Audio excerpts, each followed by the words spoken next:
como el espinito que en la sabana florea. No se meta conmigo, caballero.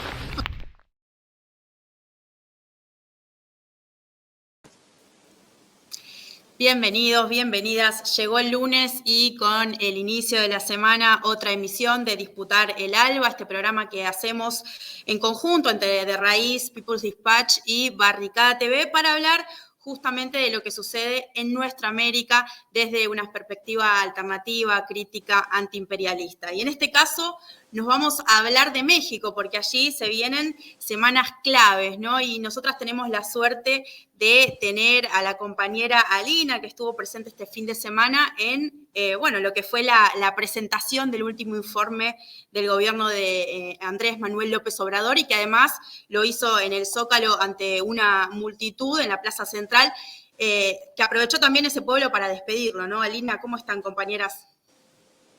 Pues bien, saludándote, querida Lu, Zoe, compañía, siempre un gusto empezar así la semana disputando el Alba, y bueno, ahora juego de local el día de hoy con el tema de México, y yo feliz, ¿no? Porque justo siempre trato de sacar esas claves de hacia afuera, hacia México, y ahora es México quien estará tratando de dar ciertas claves para este análisis el día de hoy. El día de ayer, pues yo creo que de las expresiones más comunes que uno recogía en el Zócalo capitalino de esta ciudad de México era ese sabor agridulce, esa nostalgia, ese hasta siempre presidente, ¿no? Entre la felicidad y la tristeza, esa mezcla de emociones era la constante dentro de las miles de personas que estaban en un Zócalo, pues sí, escuchando atentamente el balance del primer sexenio de la llamada Cuarta Transformación, encabezado pues por hoy ya un liderazgo histórico como lo es Andrés Manuel López Obrador. Finaliza ya su sexenio con más de 70% de aprobación, algo que ustedes no me dejarán mentir, es algo bastante envidiable para muchos de los gobiernos dentro de la región. Y ya ahorita con nuestro querido invitado, compañero, camarada, haremos un análisis, pero a mí yo de entrada destacaría un discurso que pone los acentos donde debe, ¿no? Logra nombrar a esos que ya se volvieron el enemigo, ¿no? A debatir, que es un poder judicial, que es Estados Unidos, y también las tareas claves para una población que sigue pensando que la Cuarta Transformación es el camino que se ha de seguir, que se le ha dado la voluntad, se ha ratificado en las urnas, no solo en el Poder Ejecutivo, sino en el Legislativo, y también pues ya estamos unos días de emprender la titánica tarea para México y para América Latina de lo que es una reforma al Poder Judicial, uno de los principales obstáculos de nuestros procesos dentro de la región. Así que bastante emotivo, la gente llegando con todas las expresiones artísticas, como podemos ver en pantalla, de Oaxaca, de todos lados estuvieron ahí los contingentes llegando con alegría, con fiesta y con, podrá sonar muy, muy contradictorio, pero una tristeza y una alegría al mismo tiempo de quienes estaban ahí escuchando atentamente el último discurso y con ello el inicio de la cuenta regresiva de Andrés Manuel López Obrador en la presidencia.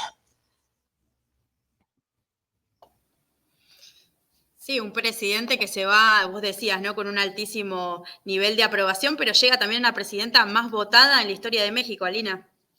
Totalmente, una presidenta que tiene también eso. Yo creo que uno de los grandes cuestionamientos que hemos tenido en la última década es qué pasa cuando estos liderazgos ya no están presentes, llámese Hugo Chávez, llámese Fidel Castro, Evo Morales, ¿no? Cristina Fernández de Kirchner, o sea, qué pasa en esos relevos.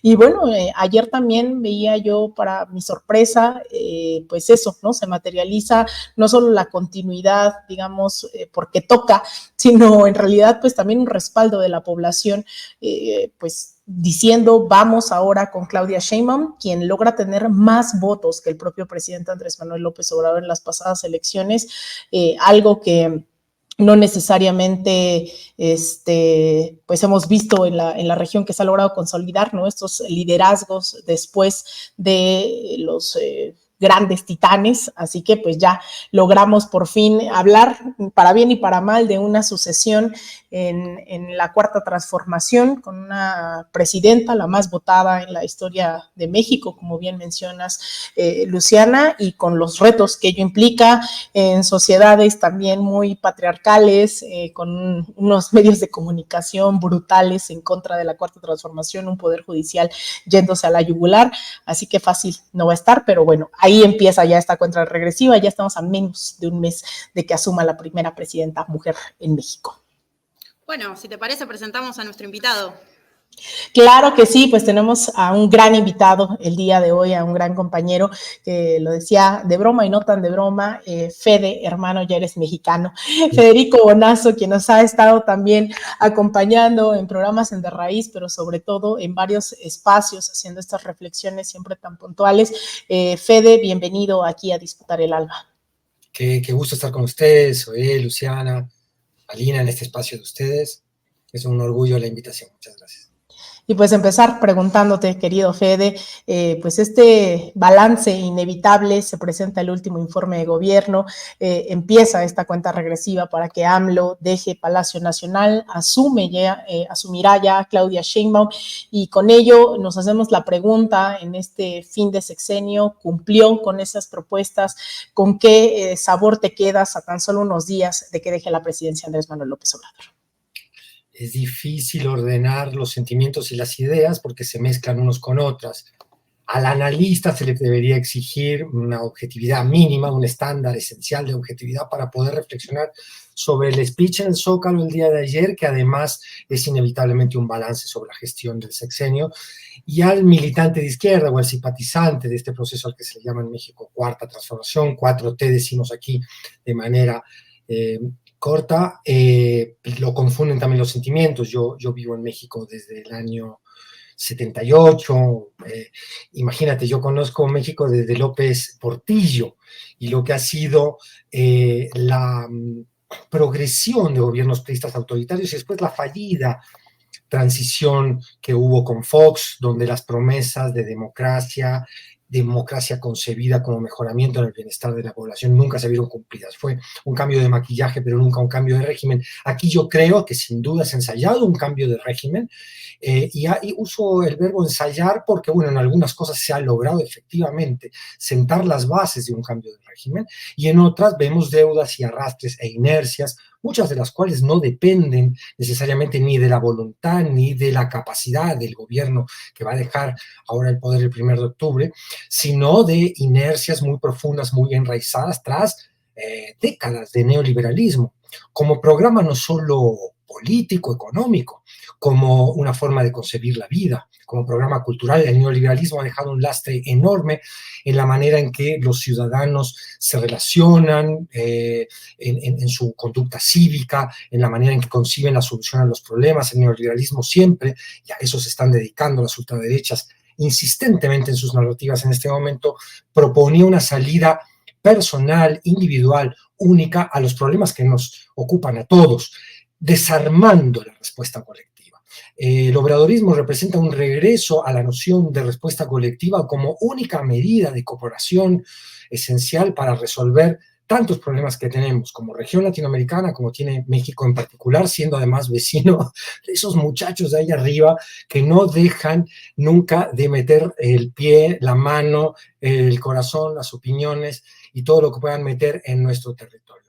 En ese sentido, yo creo que hay en la columna de los logros cosas muy festejables, en la columna de las deudas un montón aún de asuntos por resolver que ojalá aspiramos muchos a que se puedan resolver o al menos atacar de manera estructural en el próximo piso de la Cuarta Transformación conducido por Claudia Sheinbaum, y lo que podríamos llamar, si nos atenemos no solo a las emociones sino también al rigor crítico, lo que podrían ser incluso hasta claudicaciones, con Ayotzinapa como caso emblemático. Ayotzinapa es un caso que representa triste y trágicamente a toda otra tragedia o la cantidad de tragedias que vive este México tan adolorido, en el cual hay desapariciones, en el cual sigue habiendo desaparición forzada. Hay que aclarar, esto es muy importante, que este gobierno no ha sido represor. Este no es un gobierno que haya querido reprimir la protesta social, como sí lo vimos con los maestros, por ejemplo, en Nochitlán, con Peña Nieto y tantos otros casos, Atenco, con Fox, etcétera, donde se reprimió la protesta social. Este es un gobierno que no ha reprimido, pero que no ha podido del todo controlar lo que son las fuerzas de seguridad del Estado, que se mandan solas en muchos aspectos. Y Ayotzinapa es un ejemplo de esto. Hay 2 estados mexicanos pugnando, uno por justicia, con la COBAG, que condujo Alejandro Encinas y que quiso aclarar el caso de Ayotzinapa, la misma voluntad presidencial por aclarar, ¿no? Y una de las instituciones del Estado diciendo hasta aquí llega la información, no solo en el caso de Ayotzinapa, sino también al mecanismo de esclarecimiento histórico, que hace muy poco acabo de revelar su informe sobre lo que ha sido la guerra sucia en México, al cual también la fuerza militar le dijo hasta aquí te doy información, pasado de aquí no. Esa es una de las deudas enormes de justicia que hay en este país, que podríamos relacionar con la justicia transicional. Las compañeras, si son de Argentina, sabrán que Argentina representa un caso paradigmático en Latinoamérica de justicia transicional. Lo que ocurrió con el juicio de las juntas y mucho después, tras los indultos de Menem, con la derogación de las leyes de punto final y obediencia de vida, y el reconocimiento que ahora este gobierno actual argentino quiere tirar para atrás de lo que fue el terrorismo de Estado y los crímenes del Estado, es paradigmático en la región. Pero si México no se atreve en algún momento a revisar ese pasado histórico, no va a poder ser libre, siento yo, de alguna manera. Es una sociedad que va a seguir atada a cierta escenografía conservadora, tramposa, donde el DNA contrainsurgente de las Fuerzas Armadas puede seguir operando, gobierne un gobierno del talante que sea de izquierda o de derecha. Empiezo por lo malo, pero vamos a lo bueno. López Obrador ha sido, yo creo que desde que vivo en México, hace tantísimos años, 44 años, el primer presidente que yo veo mexicano. Los demás eran gerentes de corporaciones extranjeras. Este es el primer presidente que cuando grita Viva México le crees. Él dice Viva México y la plaza responde, no solo porque le gusta lo que dicen las palabras, sino porque el personaje que las está emitiendo se las cree. Es un hombre que ama esta cultura, que ama a la gente de México, que ama a su país y que ha dignificado no solo a la clase trabajadora, no solo al campesino mexicano, no solo a la cultura mexicana, sino al país entero. Le ha restituido el amor propio a México. Y eso, como pasó con Chávez en Venezuela, tiene un valor gigantesco, porque mucha gente preocupada por los indicadores macroeconómicos siempre olvida un indicador humano esencial, que es el de la dignidad. México ha recuperado su dignidad gracias a López Obrador. No en balde se va con esta aprobación, con este cariño tremendo. Eso no se mide solo en poder adquisitivo recuperado de las clases medias y trabajadoras, que sí lo ha habido. Es decir, en términos ya de números, lo que ha significado la salida de 5 millones de personas de la pobreza, que es, yo creo, que uno de los baremos con los que hay que siempre medir a los gobiernos de izquierda. Si salen con más pobres, podríamos decir que hasta que no son gobiernos de izquierda. Pero este es un gobierno claramente de izquierda, que ha apoyado un programa de justicia social, porque se va López Obrador habiendo reducido notablemente la pobreza y la desigualdad, que es algo fundamental también. Eso, en conjunto con lo que han sido toda una serie de medidas de justicia y derecho laboral en favor de los trabajadores, en favor de las empleadas domésticas, que han subido a rango constitucional, igual que los programas sociales, son el gran éxito de estos 5 años y pico, casi 6 del obradorismo. Es el gran éxito no retórico, el gran éxito verdadero, social, profundo. Luego, si quieren, dejo aquí esta primera intervención para que sigamos dialogando un poco, pero bueno, hay un montón de análisis. Incluso podríamos dividir el análisis en 2 categorías: el impacto cultural del obradorismo y el impacto socioeconómico, político del obradorismo. Bueno, Fede, realmente da mucha emoción, nada más escuchando sus palabras, imaginando cómo fue el Zócalo del día de ayer, viendo las imágenes de las danzas, de todas las personas. Realmente sí, lo que dijo Aline es cierto, que da envidia desde afuera, que puede existir esa relación entre el gobierno y el pueblo. Realmente es algo impresionante. Y bueno, yendo al tema y podemos ir a más profundidad sobre el tema cultural, que creo que es súper valioso ese tema, pero por ahora quería enfocar un poco en lo que se presentó Andrés Manuel el día de ayer, que fue el informe de gobierno, que fue el último, ¿no? Y pareció centrarse en 4 temas. Uno, el tema de la reforma al Poder Judicial, un tema caliente que sabemos que la semana pasada también tenía mucho en las noticias internacionales.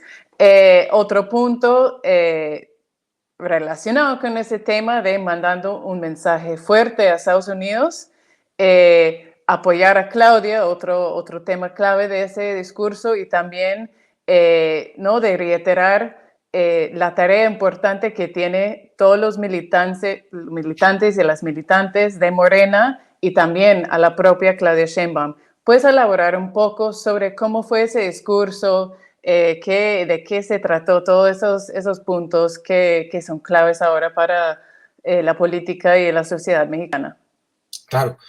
Bueno, también él mencionó mucho lo que ha sido el rescate de la rectoría del Estado sobre los recursos naturales del país. Eso es una pelea esencial que está en el fondo de lo que es la disputa por la reforma del Poder Judicial. Porque cuando vemos que Estados Unidos empieza a hablar de democracia, cada vez que un funcionario de Estados Unidos habla de democracia, hay que salir a protegerse, abrir el paraguas o ponerse en alerta. Porque la democracia es lo que menos les interesa, lo que les interesa son sus negocios. Negocios que se pueden ver afectados solo por la aplicación de la ley, que se pueden haber afectados cuando antes los gerentes que portaban la banda presidencial en México favorecían los negocios de las grandes transnacionales extranjeras, regalando, queriendo privatizar, fragmentando las grandes empresas del Estado relacionadas con la energía, con el petróleo y con la minería. López Obrador ha tomado medidas muy, muy fuertes para los puristas de la izquierda, acaso no todas las necesarias, pero sin duda para la política realmente existente y para la correlación de fuerzas con estos poderes económicos tan gigantes a los que se enfrentan nuestros gobiernos de izquierda, sin duda ahí ha dado una batalla muy importante que no es, repito, retórica, sino a fondo. Cuando él en el informe habla de lo que ha sido el rescate de la Comisión Federal de Electricidad, cuando habla de lo que ha sido el saneamiento de Pemex, lo que ha sido la apuesta también por fortalecer todo lo que es los combustibles nacionales, dejar de importar para con lo que se ha hecho en Dos Bocas y con toda esa infraestructura, también se apuesta por una soberanía en cuanto al petróleo muy importante, y han nacionalizado el litio, es decir, el litio ahora es mexicano, algo que no le gusta nada a las corporaciones de litio de los Estados Unidos, de Canadá y de otros países que tienen sus narices bien puestas en nuestro territorio, sobre todo lo que es el Triángulo del Litio, como sin pudor ha declarado Laura Richardson, que es la jefa del Comando Sur de los Estados Unidos. Eso ha sido muy importante, y eso es algo, ese sí es un punto de discordia muy, muy importante con las élites poderosas, tanto transnacionales como del propio país.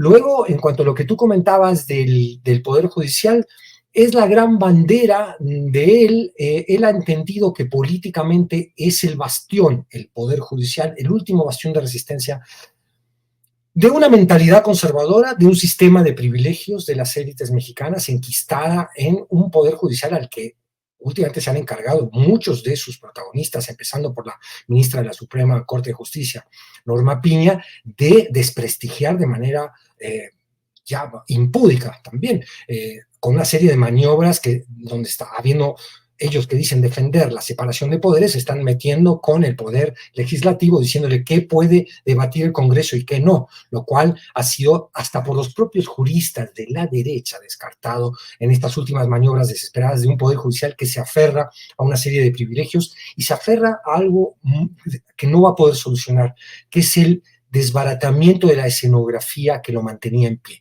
López Obrador lo ha expuesto en este gran instrumento narrativo y de periodismo de parte del gobierno, que es la mañanera, donde ha quedado expuesto el privilegio. Ahora, la reforma del Poder Judicial tiene sus retos porque es muy ambiciosa, y su implementación y sus alcances, muchos de ellos no medibles, en el sentido de que no hay otros países, otras experiencias que nos puedan dar cuenta de cómo sería que todo el poder federal fuera electo, combinado con algunos aspectos que a algunos no nos terminan de convencer, como el tema de los ministros sin rostro, los jueces sin rostro, que es algo que se aplicó en Italia con poco éxito y que es una aparente contradicción. Si queremos elegir a los ministros para conocerlos y que la ciudadanía pueda evaluar su carácter y cuál será su posible desempeño, ¿por qué después les queremos quitar el rostro? Evidentemente es para que no interfiera luego el crimen organizado de cuello blanco en su expresión jurídica, digamos, en sus resoluciones. Pero bueno, aquí hay una serie de contradicciones. Yo aquí mencioné solo una o dos, pero hay muchísimas más que un tema de tal envergadura, una transformación tan profunda, amerita, sobre todo concibiendo o pensando que todo el sistema de justicia en México debe ser revisado. No solo el Poder Judicial, también todo el sistema de justicia que incluye a las fiscalías. López Obrador está dando una pelea política porque entiende que la reconfiguración del personal del Poder Judicial va a permitirle al gobierno entrante de la 4T poder llevar a cabo una serie de transformaciones más profundas en favor del pueblo y de la sociedad y de devolverle a la Constitución, como muy bien dice el presidente, su carácter popular que perdió durante el neoliberalismo. Luego está la relación con Claudia, que es otro de los temas que a ti te interesaba mencionar. Hay mucha especulación ahora de si le está abriendo demasiados frentes con Estados Unidos, con el poder financiero, que si esto va a ser perjudicial o benéfico para el nuevo gobierno, si él está poniendo el pecho para recibir los embates de esa pelea política para dejarle a Claudia ese territorio más salvado, o al contrario, estos frentes que está abriendo le van a entorpecer un poco a Claudia Sheinbaum el principio de su sexenio. Son especulaciones más que informaciones que pudiéramos manejar hay gente que se atreve a decir esto es así o es así. Yo no, yo creo que hay un poco de todo. También hay un López Obrador harto como ser humano de lo que ha sido el desprestigio montado permanentemente por la maquinaria de propaganda más grande que ha conocido la humanidad, que es la que manejan los Estados Unidos. Desde el cine de Hollywood, pasando por sus revistas y pasando por la supuesta independencia de sus grandes medios de prensa como el Wall Street Journal, el New York Times, y todos esos agentes de un speech, de un discurso, de una narrativa que no se cansó en insultar a López Obrador, comparándolo con dictadores, incluso con Hitler, en una portada de The Economist muy perversa, donde hay una esvástica insinuada detrás de López Obrador. En fin, toda la maquinaria propagandística de lo que llamamos Estados Unidos, Occidente, o sus socios en Europa, que no han dejado también de cometer toda serie de insultos con el presidente mexicano, lo han puesto ya en un momento, en un borde en el cual le ha dicho, ¿saben qué, señores? Basta. México es un país soberano. Ahora, toda esa respuesta absolutamente legítima desde una concepción soberanista también tiene sus repercusiones en el mundo de la política real, porque el poder financiero ya ha empezado a usar sus maquinarias de boicot y de extorsión. Ha vendido activos mexicanos, esto ha impactado en el dólar, ya sabemos cuáles son las maniobras también de chantaje, de boicot, que tiene ese poder para hacerse escuchar y para que su agenda no quede todo en el aire ante lo que podría ser, por ejemplo, una reforma del Poder Judicial que apostara como consecuencia de esa reforma por el pueblo antes que por el interés de las grandes corporaciones. Luego quedan las tareas del movimiento, pero si quieres lo dejo aquí y podemos revisarlo un poquito después. Sí, Federico, te invito a que empecemos a hablar de lo que se viene también con Claudia Sheinbaum. Ya hay una transición que está en curso hace varias semanas. Claudia Sheinbaum representa, podemos decir, la continuidad de los aspectos más progresistas de la gestión de Andrés Manuel López Obrador. Ahora, te quiero preguntar dos cosas. Por un lado, ¿qué pasa con los sectores de la oposición, esa oligarquía que está presente también en lo que vos mencionabas recién con el Poder Judicial, por ejemplo? Y por otro lado, ¿cómo ves los cimientos de esta cuarta transformación? Si podemos decir que en México ya no hay vuelta atrás, ¿no? Yo quisiera decir que en México no hay vuelta atrás. Creo que por el momento, por el siguiente sexenio, no hay vuelta atrás. Si entendemos por vuelta atrás el regreso dentro de las reglas del juego democrático de una derecha electoral que pudiera retomar el poder político. No lo veo durante el sexenio, no lo veo ni siquiera en lo que va a ser el ejercicio de revocación de mandato del 28, donde Claudia Sheinbaum se va a someter al voto popular, a la opinión de la gente, de la ciudadanía, para ver si continúa o no, que esa es una transformación a la Constitución que se hizo en este sexenio, con un López Obrador muy seguro de su autoridad popular y con un López Obrador que calculó que un segundo piso de la cuarta transformación también tendría esa autoridad popular, y a todas luces eso es lo que vemos hoy.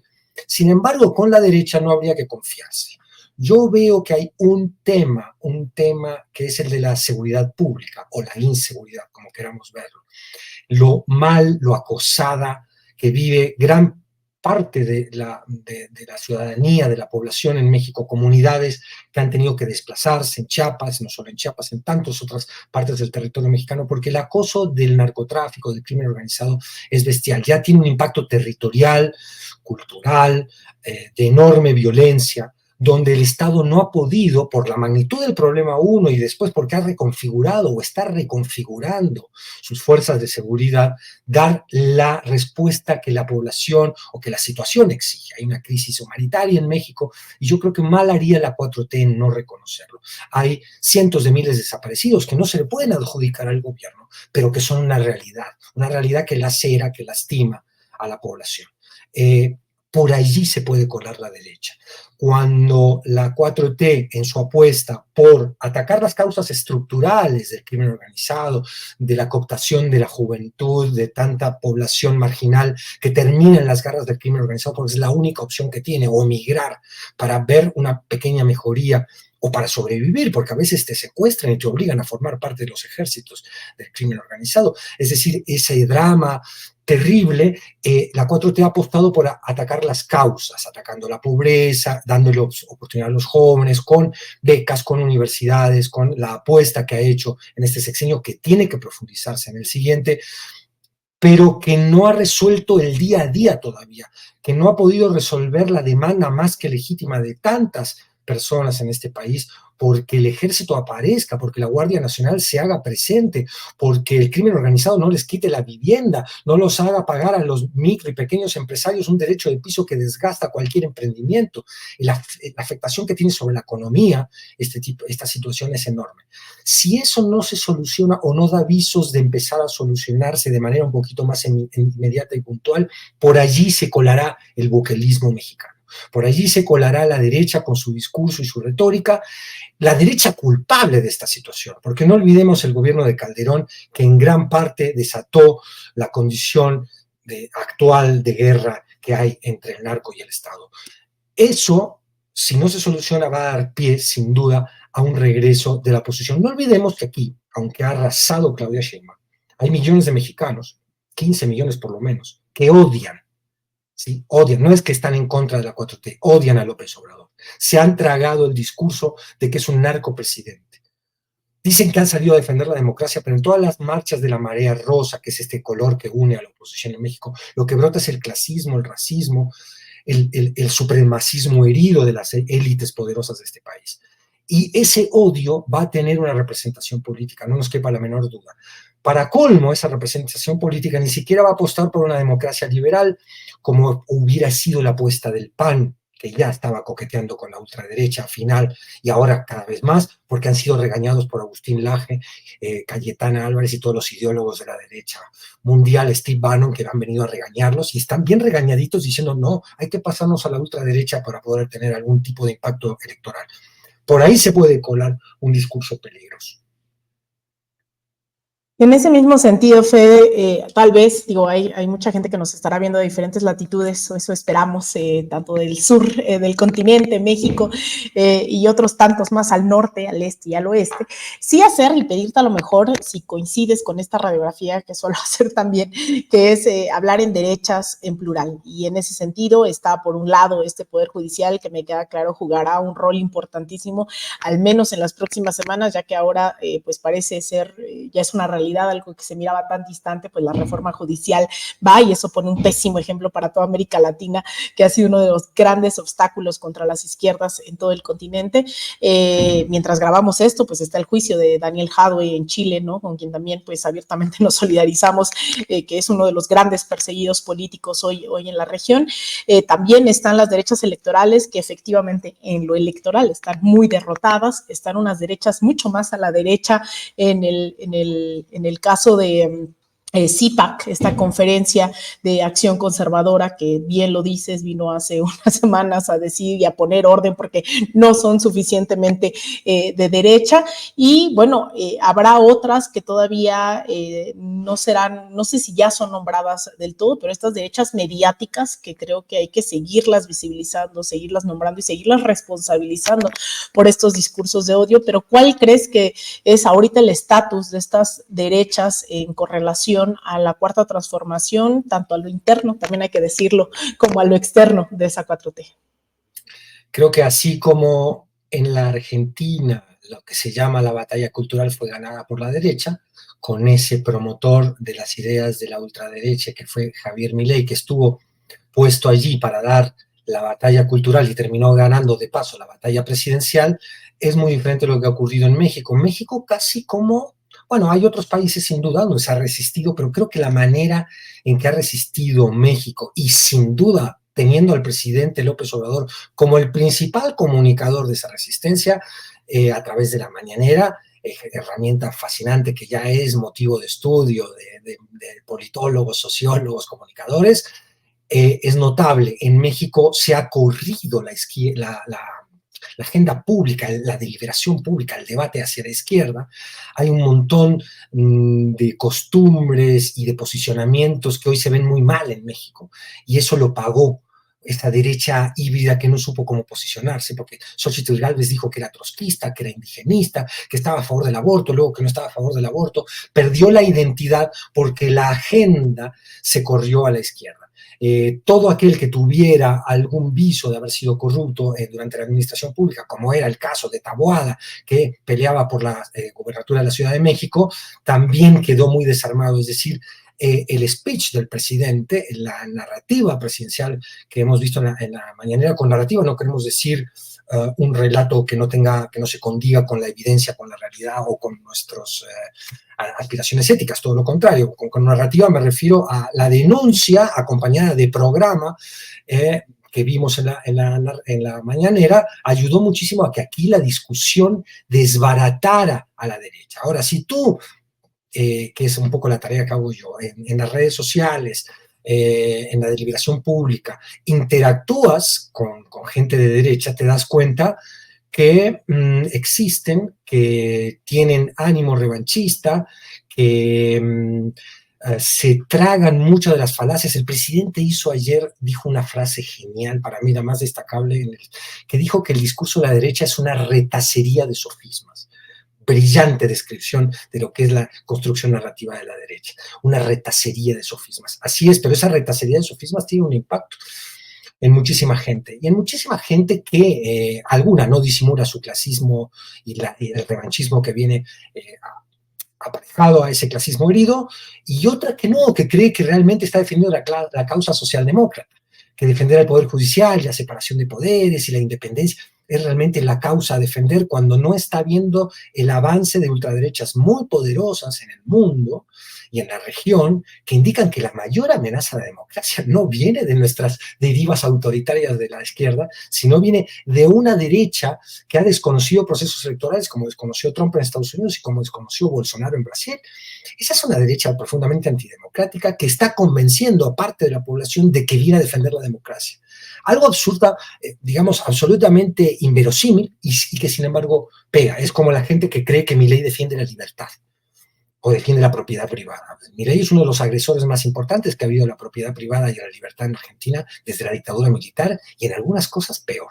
Entonces, ¿cómo se explica, cómo se comunica, sin pedantería, sin paternalismo, a estos sectores de la población que efectivamente los que dicen defender muchas veces la democracia, la república, la independencia de poderes, vienen con todo a por la república, la democracia y la independencia de poderes para volverse a comer el pastel, porque no les ha gustado nada que la democracia empodere al pueblo, que la democracia signifique que el ciudadano diga: ojo, parece que yo tengo los mismos derechos que el patrón. O sea, el patrón, por más que tenga más lana que yo, sigue siendo un ciudadano igual que yo. Esa ciudadanización que procesos como el obradorismo o el chavismo han producido no le gusta nada a las élites. Entonces, bueno, por ahí yo veo que, aunque agazapada, aunque por el momento derrotada, aunque con maniobras como Verástegui que no alcanzan todavía a levantar, la derecha mexicana no parece dar batalla, sin duda va a empezar a darla durante este sexenio y se va a agarrar, como habíamos dicho en la intervención pasada, de aquellos huecos donde la 4T no pueda dar soluciones más urgentes e inmediatas. Bueno, Fede, yo creo que podríamos seguir hablando de AMLO, de la 4T, de la mañanera, así por horas, y tu análisis es impresionante. Creo que nos da muchas claves para seguir profundizando, para seguir analizando, pero digamos, el último tema que queríamos tratar es el tema regional. Además de todo lo que ha hecho AMLO, lo que has dicho de interno, nacional, eso también ha tenido su postura al exterior que ha sido muy diferente a los presidentes de antes. El papel que ha jugado AMLO en 2019 con el golpe en Bolivia, fue AMLO que rescató literalmente a Evo Morales, fue AMLO que cuando Cuba se enfrenta con un bloqueo intensificado de estrangulación por la inclusión en la lista de estados patrocinadores del terrorismo, es México que extiende la mano diplomáticamente, también en materia económica, para ayudar a Cuba, llamándolo de amigo, de un país importante de relaciones históricas.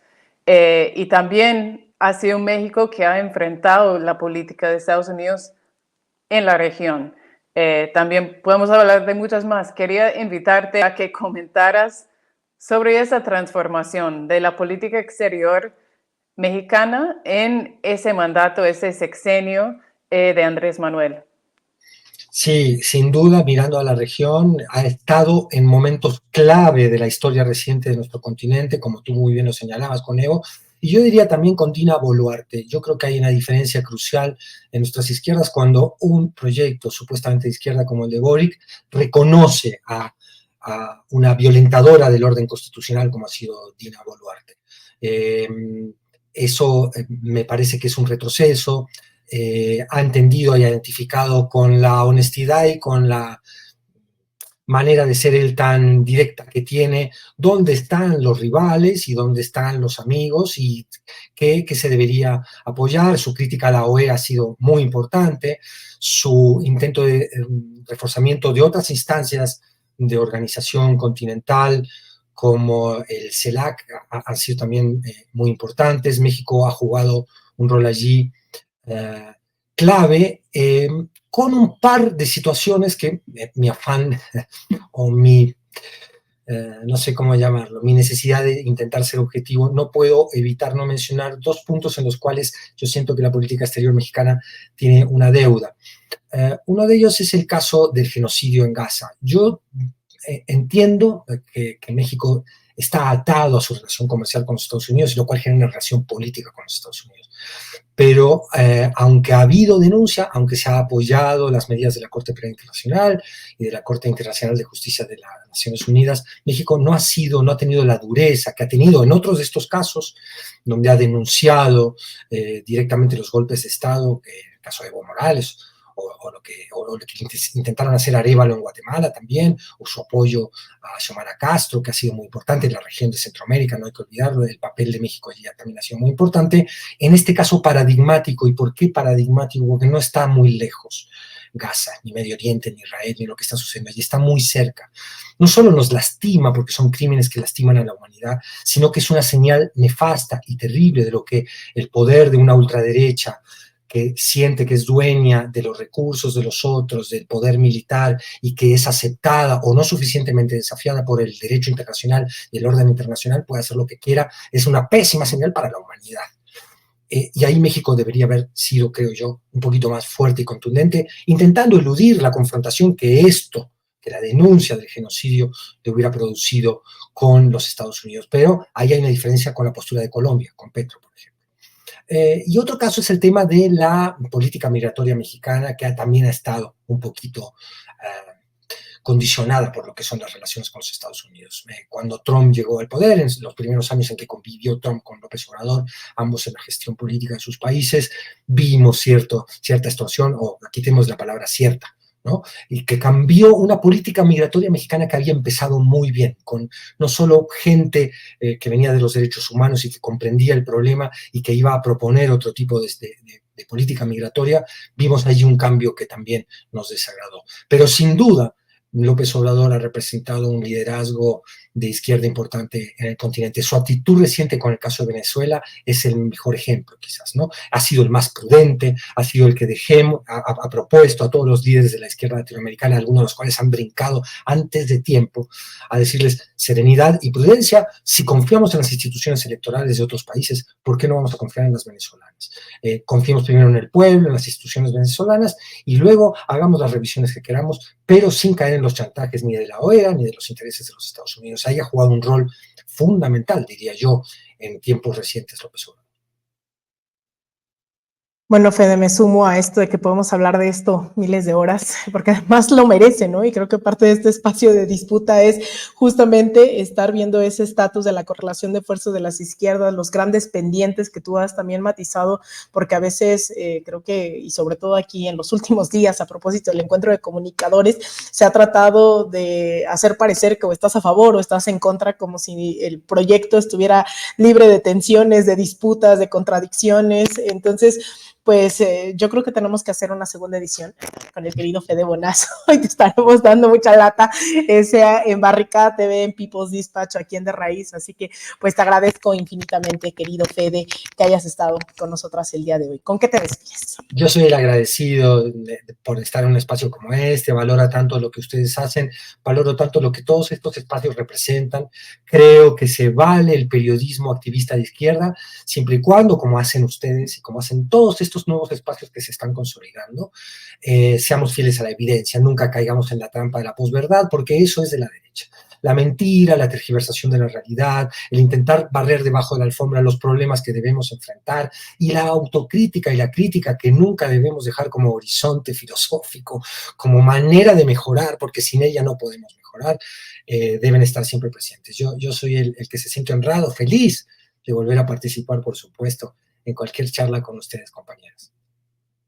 Pues muchísimas gracias, querido Fede. Te mandamos un abrazo y seguimos aquí juntos y juntas disputando el alba. Un abrazo. Pues ahí está, querida Zoe, Lu, bastante que seguir hablando y seguramente lo haremos en nuestros espacios, en lo que está pasando en estas latitudes, pero evidentemente hay mucho más también en esto. Yo nada más quisiera, antes de darte la palabra, Lu, decir que mientras estamos en este debate, pues estaba dando el debate que yo comentaba hacia el sur con Daniel Jadwe, uno de los representantes de la izquierda latinoamericana más digna, ¿no?, que hemos visto en los últimos años y que ha sido perseguido sobre pretexto de corrupción.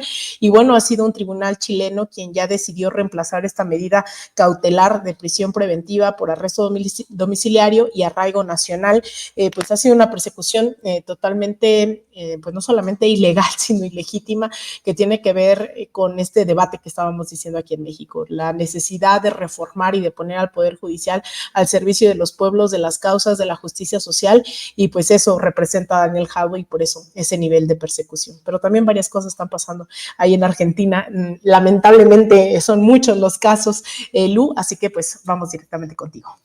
Sí, bueno, toda nuestra solidaridad con el alcalde de Recoleta en Chile, Daniel Jadwe, ¿no? Venimos cubriendo desde todos nuestros medios en un caso claro de lawfare en nuestra región hacia un líder popular.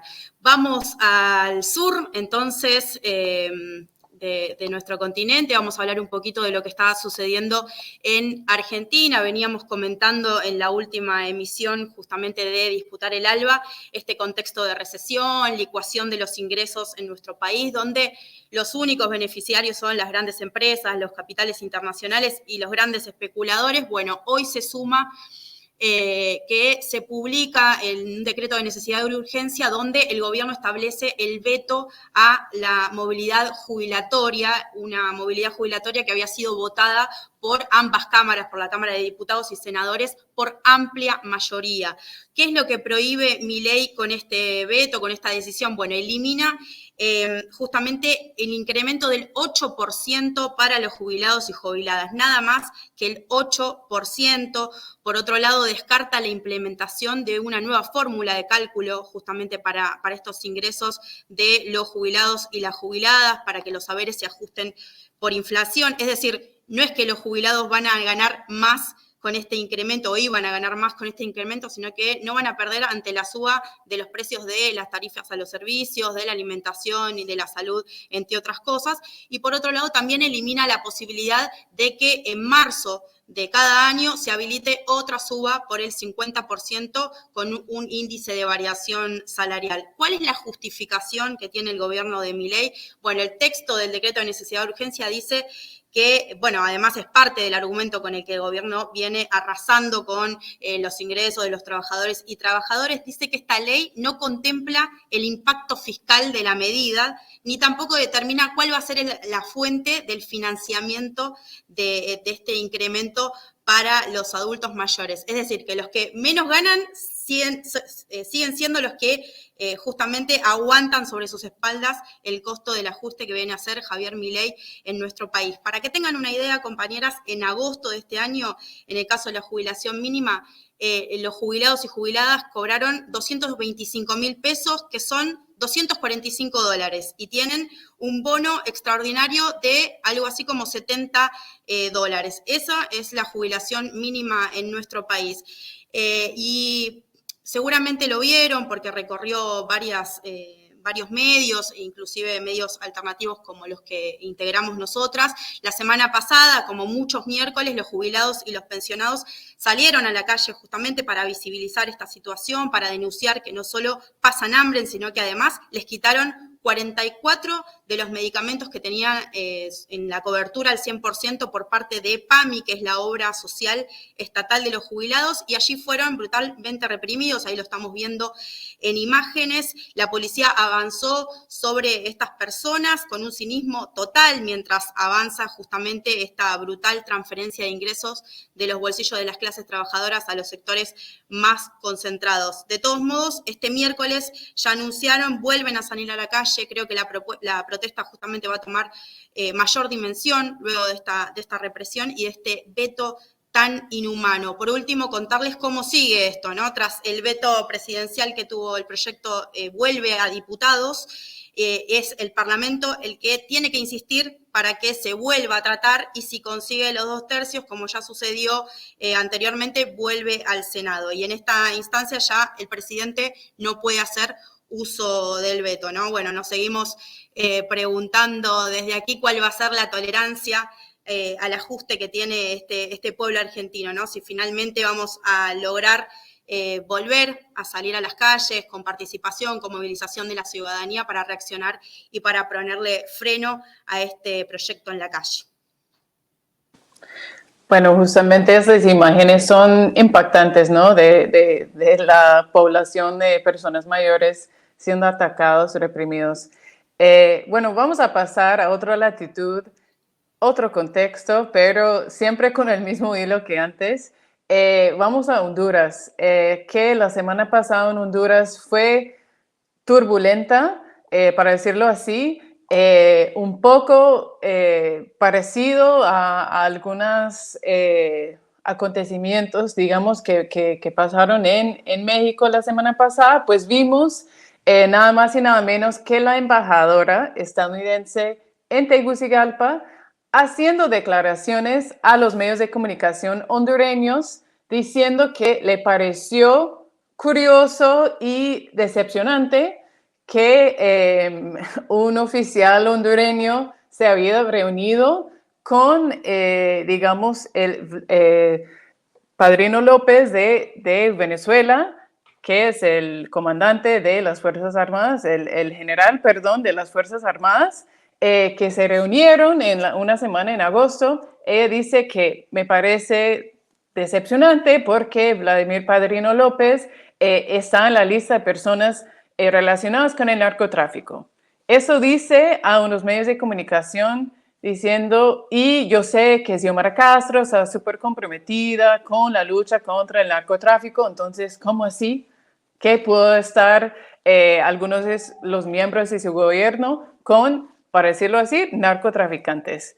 Entonces, esas declaraciones desataron una serie de, digamos, eventos, hechos políticos drásticos en mucha confrontación con el gobierno de Estados Unidos. Entonces, dichas esas declaraciones, representantes de Cancillería hondureña sale a decir que esas declaraciones son injerencistas, o sea, atentan contra la soberanía de Honduras.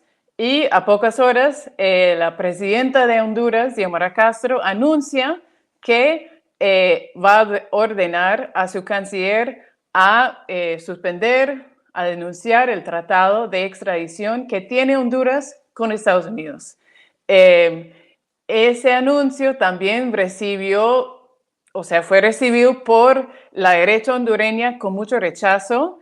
Es muy difícil de descifrar porque hay muchos elementos en juego en ese momento. El mismo Juan Orlando, que fue extraditado a Estados Unidos por cargos de narcotráfico, o sea, una sentencia de décadas por estar directamente involucrado en narcotráfico, también sale a denunciar la decisión de Xiomara, pero lo que creo que es clave de entender y delinear, digamos, en ese análisis de lo que está ocurriendo en Honduras, es que Xiomara está viendo que a través de declaraciones, Estados Unidos, a través de su embajadora, nada más y nada menos, está intentando generar tensiones políticas, desestabilizar Honduras, tanto las Fuerzas Armadas como la población, y ella ha tomado una serie de decisiones de suspender ese tratado, de salir públicamente a denunciar a Estados Unidos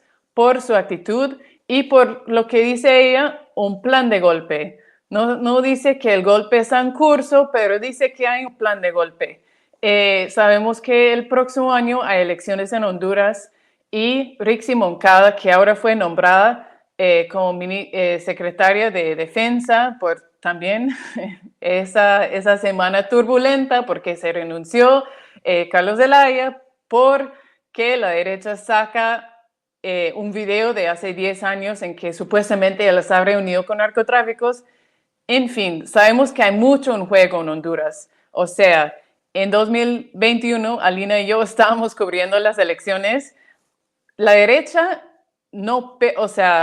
perdió, pero no es que se va después de 12 años de tener una narcodictadura. Entonces, como en México, como en todo el continente, sabemos que la derecha está esperando cada posibilidad, cada oportunidad de entrar y retomar con su agenda. Entonces, estamos viendo que hay varias renuncias, hay tensiones en el partido, pero el Partido Libre ha convocado una movilización nacional que creo que va a tener lugar en 2 semanas. Están llamando a la resistencia activa contra actitudes golpistas de Estados Unidos, actitudes golpistas por parte de la derecha y una serie de provocaciones para generar tensión. Entonces, un poco resumen desordenado de una semana bastante caótica en Honduras.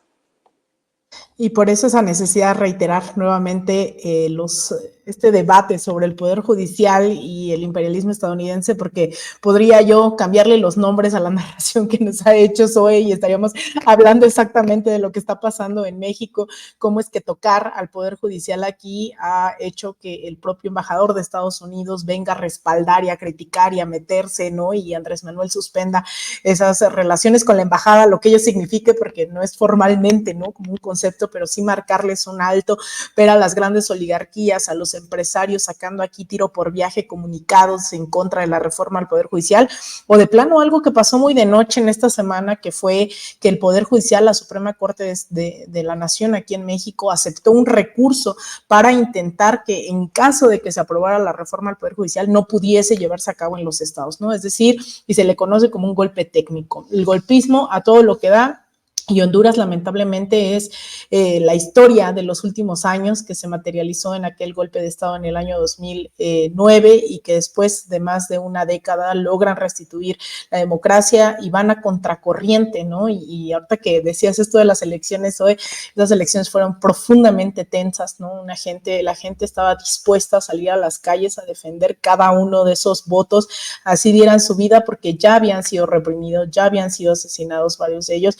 Entonces, Entonces también que no sorprenda una reacción en defensa de la soberanía de una presidenta que ya vivió un golpe de Estado en carne propia junto con Manuel Zelaya, y un pueblo que también está dispuesto a salir ahí al quite. Así que pues espero que no tengamos que estar hablando de golpismo la próxima semana aquí en México, pero sí cerraría con estas alertas, ¿no? Se estaría ya debatiendo en los próximos días, empezaría a debatir esta reforma al Poder Judicial, que no es menor no solo para México, sino para toda la región. Eso me permitiría creer que puede desencadenar todo un movimiento de democratización de la justicia en todo el continente, y que no va a ser menor. Las alertas tendrán que estar muy bien prendidas, y sobre todo también para el pueblo mexicano, que tendrá, yo he sido muy insistente, tendrá que salir a las calles porque votar no es suficiente, así que los próximos días podrán ser un tanto tensos aquí, como si una transición presidencial no fuese suficiente. Pues bueno, ya el día de ayer no solo fue el informe de gobierno, ya asumió la nueva legislatura, Morena ya tiene la mayoría calificada y en cualquier momento que se vote se puede aprobar esta reforma. Así que tocará disputar no solamente el ALBA, sino muy concretamente defender esa reforma al Poder Judicial por la cual el pueblo de México también votó el pasado 2 de junio. Así que, compañeras, pues muchas gracias, un placer, un honor estar aquí cada lunes con ustedes y con toda la maravillosa audiencia. Se viene un desafío enorme, ¿no?, para México. ¿Y qué momento, Alina, para ser mexicana o para ser mexicano por elección, como fue el caso de nuestro entrevistado de hoy, Federico Bonazo? Así es, decía Chabela Vargas que los mexicanos nacemos donde nos da la chingada gana. Entonces, ahí está, compañeras, en cualquier momento les puedo otorgar esa nacionalidad también. Zoe, muchas gracias. Gracias a ustedes. Nos veremos la próxima. Nos vemos la próxima. Nos vemos, y recordarles también que todos los lunes estamos aquí en Disputar el ALBA, una producción que es de manera conjunta con People's Dispatch, Barricada TV y De Raíz, todos los lunes a las 22 horas en Argentina, a las 19 horas, a las 7 de la noche aquí en la Ciudad de México, y a las 9 de la noche en la hora Caracas, Nueva York. Así que a nombre de todo el equipo de Disputar el ALBA les damos las gracias y nos vemos el próximo lunes. Hasta pronto.